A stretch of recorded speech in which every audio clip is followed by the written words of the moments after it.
connaître son nom. Sidi Gueye aussi, service des mines, notre maman Binta Yali, et la liste est loin d'être exhaustive. Et je pense bien que, bien sûr, nos parrains, nous avons invité des invités de marque. Je veux nommer bien sûr le ministre Ousmane Diagne, et bien sûr le maire. Sargal, sunu ñaari président yi, muy président Djibi Sow et président Baydi Ndiaye. Ngeen tàccul ma leen. En tout cas dañoo nekk ñaar ñoo xam ne dañoo nekkoon ci koñ bi di def lu baax ba pare teg ñu ci yoon orienté ñu ba pare yokku ñu fit moo tax tey fi ñu teel fi ñu commencé nii ñu yàlla may ñu li ñu def tey. En fait avant may démarrer avant tout dama waroon sant samay joueurs yi nga xam ne tey seen prestation ci match bi on a gagné vraiment maa ngi félicité samay joueurs ngeen tàcc mal samay joueurs tey. du ma sori ci kàddu yi li ci des moo ëpp en tout cas chers invités maa ngi leen dalal di leen jox seen wàccuwaay et que la fête soit belle. Merci. Merci beaucoup, Président. Maximum de bruit pour notre très cher Président, M. Malick.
Thank you.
nous saluons la présence ici du ministre de l'élevage, M. Ousmane Diagne, maire de la commune de Thiès, et en même temps ministre. Maximum de bruit pour lui. Un fils du quartier Ersan, vraiment honoré de par sa présence. Ñëw ànd ak ay doomu ndeyam, notamment ses jeunes frères, M. Bédi Ndiaye, M. Badjibi Sow. Donc je pense bien que ministre daa ñëw pour taaral bés bi rek ñëpp xam na ni agenda ministériel ni mu saturé mu ñëw bàyyi ay yitteem ñëw ne serait-ce pour taaral bés bi wane ni Ersan on est ensemble nawetaan dëgg la compétition la et adversité la mais warul fekk fii mon frère Ousmane Ndoye l'international Ousmane Ndoye laay wax fekk fii Sidi ak waa service des mines yi ñu ñëw ñoom it di accompagner suñu frère Bédi fekk fii suñu tante Badiane Khoudia Sila moom it mu nekk jigéen boo xam ni bu am taxawaay ci koñ bi donc fekk fii suñu sœur yëpp ñu ma mën a lim ñëpp mais fekk naa fi suma promotionnaire de classe yi ñoom Diarra Ndiaye ñoom Khadim fekk fi coach donc ñu ngi nuyu ñëpp di gërëm ñëpp lii Tafa wax sànq rek depuis ce matin tey ci suba dama xëy 8 heures doon dem présider à Dakar sorte 54e promo vétérinaire yi donc depuis 8 heures du matin je suis sur pied léegi nañ jugee stade de Lat Dior doon fa présider final entre collège Saint-Gabriel ak lycée Malick Sy mais bu waa ASC Xël gi jëlee bis ni dañuy sargal président Bédi Ndiaye loolu du ñu mën a manqué bis boobu parce que Tafa wax na ko ñun ñëpp waa Ersan lañ man nekk naa président ASC Defar Ersan pendant presque 15 ans te yàlla xam na ni su fekkul woon ni fal ma maire du ma bàyyi ASC bi fal gi ma fal maire moo tax ma xam ni mënoo nekk maire ba pare continuer di féete ci benn ASC da ngay toogee jaaxaanaay nga boole ñëpp ñu nekk benn loolu kese moo tax ma bokk te bopp ASC mais ASC yi du ñoom ñooy quartier bi le quartier est plus important que les ASC ASC yi ay organisation rek lañ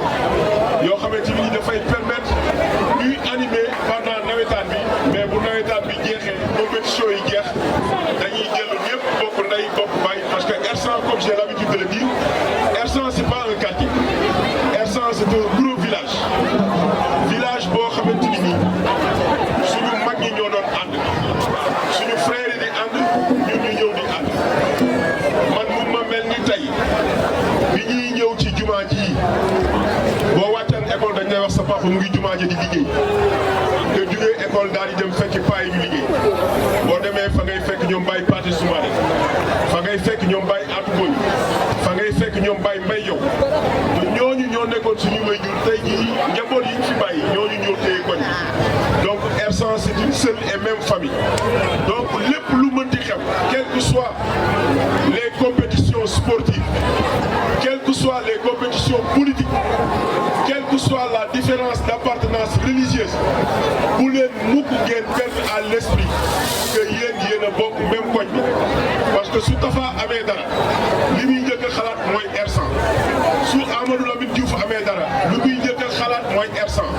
su Daba amee dara lu muy njëkk a xalaat mooy Ersan su Thilo amee dara li muy njëkk a xalaat mooy Ersan donc Ersan mooy dénominateur commun bi nga xamante ni ñun ñëpp ñoo ko bokk donc loolu da ngeen koy bàyyi xel bu baax a baax a baax a baax donc loolu rek mooy kàddu yi nga xam ni bëggoon naa ko yëkkati encore une fois di féliciter bu baax président Bédi parce que lii dafa am solo dafa am lu may dégg xale yi di wax naan ku def dégg ku deful doo dégg dara Bédi bu deful woon dara kon tey waa ASC Xël bi dañu dajaloo ñëpp bàyyi seen temps yu ñëw dajaloo ni dañ koy sargal donc président vous êtes une référence pour le quartier nous vous félicitons nous vous encourageons pour votre engagement en faveur du quartier mbir yi nii rek la ku nekk day am foo nekk di def li ngay def pour que quartier bi mën a jëm kanam kenn nit mënul def lépp mais li ëpp importance mooy Ersan amuñu dul Ersan donc na ñëpp jàpp ci koñ bi parce que koñ bi kenn du jógee ci biti ñëw di defar R100 wala R100 ñooy jiitu ñu defar R100 donc encore une fois président toutes nos félicitations et merci pour l'honneur que vous nous faites ñu ngi gërëm ñëpp sant ñëpp jërë ngeen jëf. merci beaucoup. salaamaaleykum yéen ñëpp ñoo ngi sant ñëpp di gërëm ñëpp kàddu gi nag soo gisee man ak kii ñu taxaw sama rakk di Pa Djibi Sow dama nekk fii président ASC Xël gi yàlla def ma def xëy na fukki at ak benn moom aussi mu ñëwaat mu def li raw li ma def moo waral ñun ñaar ñëpp ñu boole ñu sargal ñu tey ci bés bi. C'est bon à savoir. Monsieur le ministre, on vous dit encore merci beaucoup. Pour vous dire que tey du waa Xël gi ou Daaru Salaam ou R100 ñoo aaye ou defar mais R100 moo aaye dama bëgg ci mbooloo bi ñi nga xam ni asiko may ma 2 secondes ma xool ana supporter waa defar R100 ñu yëngut ana supporter waa defar R100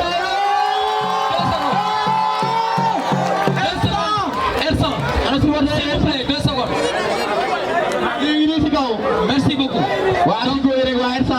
Merci beaucoup. C'était juste pour vous montrer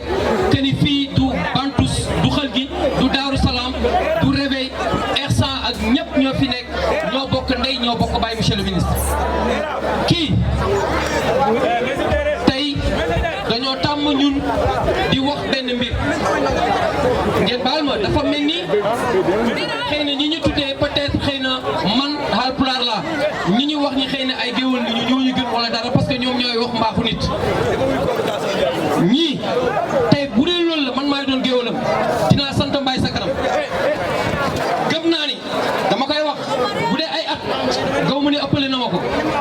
bu dee leneen ci àdduna ñoo ngi ciy sant ñu ngi ciy gërëm bu dee teraanga àdduna ñoo ngi ciy sant ñu ngi ciy gërëm mais tey ku mu neex ak ku mu naqadi moom la yàlla jiital fii ci R100 mu neex ma mu naqadi ma ak ni ma mënti toll je resterai derrière vous moom biñ koy sago koo xam ni bi mu nekkee président defar mu jógee fa nekk monsieur le maire mu jógee fa yàlla def mu nekk ministre ba léegi soo ko woowoon téléphone léegi lu mu métti métti même si ngay en réunion il te décroche pour vous dire que je suis en réunion wala maa ngi lay rappelé bul soppeeku te doo soppeeku doomu R100 du soppeeku traite R100 moo nekk sa yaram te doo soppeeku bul ma sa soppeeku monsieur le président Bassirou Diomaye Diakhar Faye trompé wul juumul te du ma sa juum tey bu ko déggee élevage man dama toog di xaatir ma ni attends est-ce que président lu mu jox kii xam ne ni képp kuy éleveur soo bëggee nga jur yor sa jur ba nga bëgg a tey lewatal ko wala dara Seras nga jëm te Seras ban zone la nekk tey képp ku bëgg a jënd xar ci tabaski bi képp kuy éleveur foo mës a ñëkk a xalaat ngay liggéey muy sa bureau mooy daral bi fan la nekk donc ni kii buñ ko ñaxee di ñun dañ ko waroon jox sport la gën a xam mais yaakaar naa ne yàlla dimbale na ko gënul xam sport que élevage yal na la yàlla jàppale yal na la yàlla suturaal fierté nga si ñun te fu ma toog dama koy wax fekkee wax sa mbaaxu morom mooy tax dellu ginnaaw kon dinaa dellu ginnaaw mais bés bu nit waxul sa mbaax du ma sa dem ci kanam merci encore yal na la yàlla def premier ministre yal na la yàlla def président de la république amuñu benn xol ki ñaan ci yow mbégte nga ci yow fierté nga ci yow monsieur le ministre on sera toujours derrière vous merci beaucoup donc loolu ay kàddu yi nga xam ne waa Xël gi ñoo ko yebaloon ma wax ko ci monsieur le ministre mais tey bu ñu waxee sans comme ni ma leen waxee sama rakk dafa ne benn kàddu la tey man maa koy jël moom ñëpp xam nañu ko du wax ci mbooloo man du wax ci mbooloo mais bu ñu waxee tey ñu xool Amadou Lamine Diouf mooy président wu zone bi tey hasard amu fi hasard amul boo xoolee man moom bokk na ñu ñëpp di reyante ci gaalu politique boo xam ne nekk ay xale yu ndaw génération concret amul luñ ci deful UJTL amul luñ ci deful loolu ça date très longtemps donc du tey lu ñuy ñëw fii ay équipe wala dara dañuy séparé déedéet tey bu ñu naroon def nii te Amadou Diouf ñëwul kii ñëwul kon man damay toog xaar parce que man ak ñii ñoo bokk benn defar instant yéen ñi nekk fii dinaa leen jox benn anecdote est-ce que xam ngeen saa yu instant di dem phase nationale di représenter Thiès tey samay xarit ñoo ngi nii di ma seede sama oto laay taal dem ou bien man ma luyee car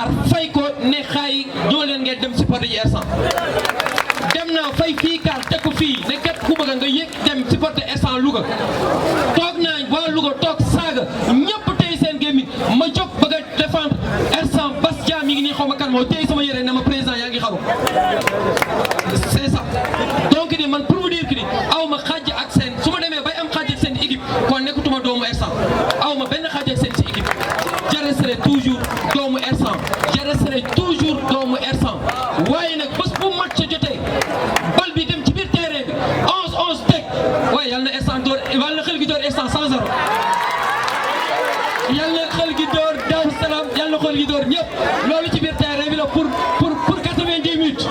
su 90 minutes di jeexee ñoo bokk ndey ñoo bokk baay international ñoo ngi lay gërëm Oussou Ndoye ñëpp xam nañu ren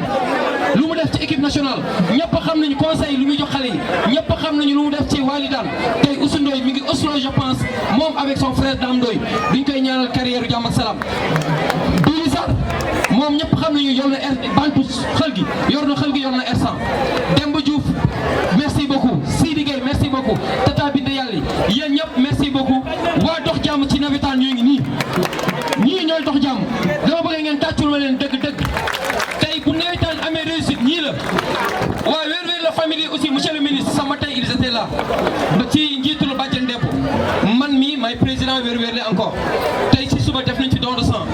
def nañ ci consultation gratuite def nañ ci HCA def nañ ci dépistage diabète mais loolu yëpp defu nañ ko pour xel gi dañ ko defar pour R100 ak yooyu yëpp si suñu yaay bii suñu bàjjen gox bu baax bii moo ñu aal bâche bi ba tey aal ñu ay chaise ba pare ànd ak ñun ba heure bi chef de quartier bi aussi mi ngi fi woon donc ni gërëm naa ñëpp sant naa ñëpp Moustapha ñoo ngi sant ñëpp ñoo ngi gërëm ñëpp waaye nag les Français ont tendance à dire quelque chose monsieur le ministre comme je ne suis pas un peu taqe ci français mon français est un peu lourd vous me permettrez aussi d'exprimer un peu en wolof mais Tafa Ngom les gens ont tendance de dire derrière chaque homme il y a une grande dame et la grande dame est là derrière c'est ma grande dame donc ni man du ma wax ba pare tey jóguñu fi merci Pa Djibi Sow merci pour tout ce que tu as fait pour la Seexal gi merci Pa Djibi Sow nit ku sonn la waaye nag maa ngi joxe kàddu gi sargal bi ngeen di ma sargal dan ma doon neex lool ma taxaw ak sama xarit ak sama doomu ndey di Ousseynou Soumaré sama xel dafa dem ci Ousseynou Soumaré duñ ko mës a fàtte suñu xol Ousseynou Soumaré yàlla na ko yàlla yërëm fi mu nekk Ousseynou Soumaré di suñu doom di suñu njaboot jeune R100 jeune xel Ousseynou Soumaré man ak moom ba yàlla di ko moom maa ngi toog man ak moom ma des yaru mu neen kàddu gi ma mujjee wax daf ne ma booy bés boo deewee dinaa la ñaanal te yàlla def moom moo ma jiitu bés bu ma ko ñaanalul du ma gor fàttewuñu suñu mag wula moom aussi nekk na fi président ay Seexal gi moom aussi ñoo koy ñaanal yàlla ko yàlla yërëm fi mu tëdd fàttewuñu suñu papa ak suñu yaay fii Koundoulène fàttewuñu Pa Assane fàttewuñu Sidi Bambara ñëpp ñoo ngi leen di ñaanal yàlla na leen yàlla xare aljanna ci barke Yonent bi sallallahu alayhi wa sallam j'ai été un peu long monsieur le ministre mais mënul woon ñàkk encore une fois monsieur le ministre merci beaucoup merci encore merci mille fois jërëjëf.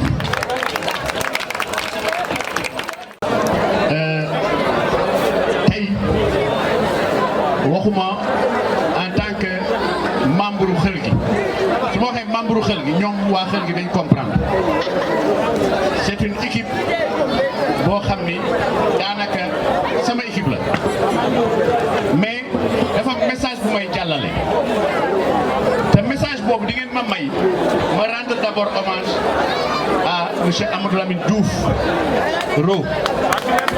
li tax ma koy rendre hommage dafa wane ni c'est un grand sportif daanaa ko seen ci équipe bu R100 mais ndekete moom transcendé na équipe bu R100 c'est un sportif au vrai sens du mot Amadou Lamine Diouf moo gis li ñuy dox ñun mu fésal ko invité ñu ci finale bi ñu ñëw pour jàllale message bi nga xam ni képp ko fi toog da nga ko war a jàllale du message benn bu dul fair play ak non violence li ma neex ci jotaay bii tey li ma ci gën a neex def naa 45 ans dans le mouvement associatif li ma gis xel gi tey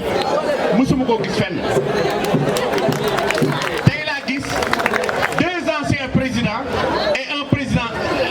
en exercice su ngeen demee ci équipe yi pour ngeen gis jotaay ñooñu daje c'est extrêmement difficile donc c'est des sportifs. Il y a Bédi Ndiaye, il y a Padjibi, il y a Malick Ndiaye ñu bëri suñu defee seen magistère ba pare dootuñu ñëwaat peut-être pour ne pas gêner ki fi nekk mais soo leen xoolee ñoom ils sont en connivence loolu lu jar a saluer la may wax public bi surtout sama message ci ñooñu la jëm dama bëgg ñu xam ni sport du reyante sport du xiiroo du ŋaayoo sport adversité la pour quelques minutes après ñu àndaat bokk ndey ak baay su ko béy di waxee man danaa ko gëm dama bëgg à partir d'aujourd'hui dans la zone 3B benn violence bañ a amati ci terrain bi te dara du ko wane lu dul ñii toog nii image bi bëgg naa ñu defal ma ko jox ma ko ñu dugal ko suñu panel parce que panel ak lépp ñun dañuy travailler pour que cohésion boobu am parce que Thiès kenn duñu ko defaral ñun ñoo koy defaral suñu bopp. J'en viens au ministre Ousmane sama jarbaat la dafa wax loo xam ni keneen la ko waxal dama lay wax yow Ousmane anecdote bi nga nekk li man daf maa dal di sa papa laa moom moo ma wool boppam ni ma kooku sama grand la jox ma photo ma publier ko fàtte na ko sax ma jox ko ma publier ko moom moo ma jox ambulance bu am essence ba mu fees del ba pare mettre à notre disposition tout le temps bi nga xam ne mu ci la dëj bi doon merci monsieur le ministre dañ koy ñaanal mu yàgg fi lool bay di wax na ko yàlla na nga doon premier ministre yàlla na nga doon président de la république. Asiko laay wax Asiko maa ngi door a seetaan Asiko dafa mel ni neex na nag parce que dafa feeñal lu ma xamul woon ci xel gi dañoo am 3 présidents yu mën a fecc de grands danseurs mais li ma ciy bëgg a wax rek dama leen koy ñaan waa Asiko di ngeen di kii nit ñi bëgg nañ ko gis naa ni su ngeen di woy nit ñi dañuy aw mais de grâce fexe leen ba suñu message ngeen jàllaleen ñu ko ci Asiko je crois que dina mën a jàll comme il le faut loolu dama leen koy ñaan fu ngeen tëggati fexe leen ba jàlle non à la violence fair play dans toutes les compétitions je vous remercie merci beaucoup. ñu ngi jaar doon ñëw kër ga di nga seet si ak na dox aussi ba magam Ros nekkoon suñu professeur ñu ñëw kër ga aussi di ko fréquenté pour suñu rakk loo xam ne nii macha allah di koy ñaanal yàlla doon ko teg loxo keneen kii di Bédi Ndiaye di suñu xarit di suñu am di jàmm ñu yàgg a dox pour mu dooleel R100 à travers Bibiti bu mu dégg lu baax rek R100 la koy andi ci noonu lañ xamante ba seq kóllëre ba mu ñëw ci ASC Pétrin donc damay nuyu ku ñu nekk ci turam ak santam peut être temps bi moo gàtt du ñu mën a lim ñëpp mais dañ ciy jiital maire Ousmane Diagne le maire de Thiès Est nekk aussi le ministre délégué chargé de l'élevage. Je le dis souvent ñun ñi yaroo dans ces quartiers difficiles am na yoo xam ne dañ ko doon dégg di leen yëndu boo ma saanee dégg maire da ngay def di nga gëstu di nga yëndu di nga gis ci yeneen gox goxaan mais daaw gis R100 boo ma saanee dégg ministre kenn mosul foog ne responsable yooyu dina mën sa ñëw R100 mais yàlla mi dara tëwul ak moom son engagement muy doog di ñafe lu waay am jàpp ne mën na ko am ànd ko R100 ba yàlla dogal mu nekk maire ay at aussi di dox yàlla dogal mu nekk ministre donc kii suñu sag la ñun waa R100 dañ ko gën a jàppale gën koo teg loxo parce que keneen ku ñu jàppale ëllëg ci lii mu nekk doomu beneen gox ngay jàppale donc ñu jàppale ko cër la ci ñun waa R100 donc monsieur le ministre lii la yàlla dénk yàlla na yàlla teg loxo mënoon naa bañ a jël kàddu parce que moom mu jëlee kàddu rek mënoon naa laxasu ci ay kàddoom parce que mairie bee mu nekk ci ay action bi laa fa nekk te lii mu nekk aussi ñi ngi ciy dundee bu baax a baax également li ma tax a jël kàddu wax naa ko sànq mooy nekk président zone te président zone bi yàlla dogal na du lu moo xam ne nii man maa ko xëccu sama rakk yi ñoom Tafa ak ñoom Cheikh Mbour ak ñeneen ASC ci boppam ñoom ñoo dajaloo def seen campagne ñëw ne ma yow yaa ñu doy ci zone bi parce que dans le passé li ñu doon gis équipe yi da nga doon football ci équipe wala nga nekk dirigeant équipe di sonn ci équipe bi ba équipe bi dem final boo ko jëlee lu am solo boo ko jëlee mu bëri 300 000 la wala 400 000 xale yi dajaloo ñëw ne ma yow lañ bëgg nga relever le niveau yàlla dimbali nañu suñu première finale bi ren yëkkati nañu une enveloppe de 2 millions 700 teg ko ci kaw table bi le ministre moo ñu jox 1 million 500 yeneen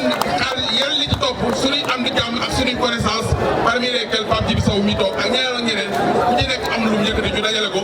def ko ci biir zone bi te loo xam ne nii mën nañu ko def ko suñu poche mais dañoo gëm ne loolu c'est révolu dañoo war a liggéey ngir ASC yi les zones ak les structures dirigeantes dañ koy dénk ñiy sonn seen équipe parce que ñoo xam ne gars yi daj ñooñu lu ñu dajale ëllëg dañ ko joxe mu dem ci zone bi mais fekkee koo xam ne du sonn ci équipe am boo ko taxee aussi feneen la koy def ñun loolu moo ñu tax a jóg ngir affaire jëm kanam donc kontaan nañ trop ci ñi ngeen sargal ñaar ñii te nuyu le président Malick Ndiaye suñu jeune frère di nga ñaanal yàlla mu réussir est-ce que nit comme ni ko ministre wax sànq ku def dégg aujourd'hui buñ dee wax Bantous wala ñu koy dégg su kawee dafa am ñaar ñoo xam ne nii mënoo leen a génn ci histoire Bantous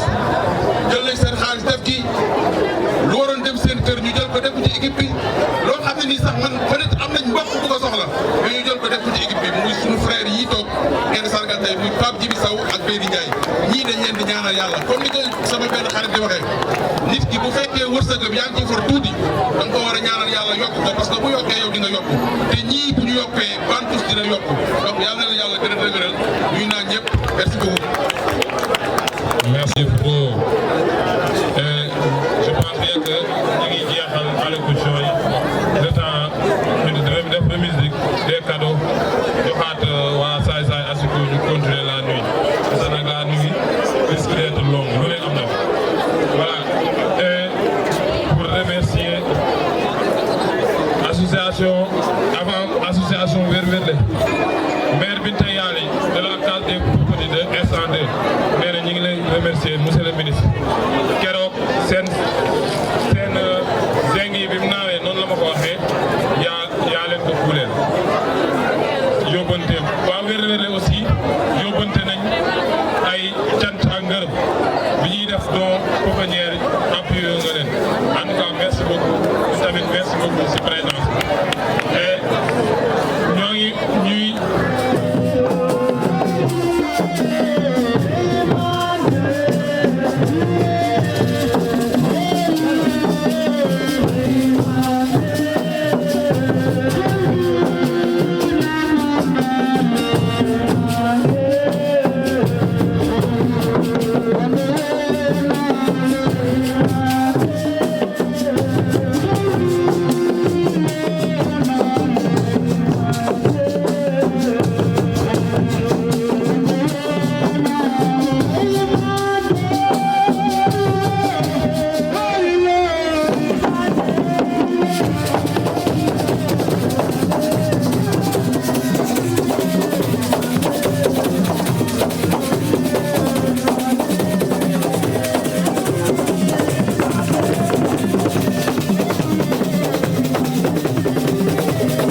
Thank you.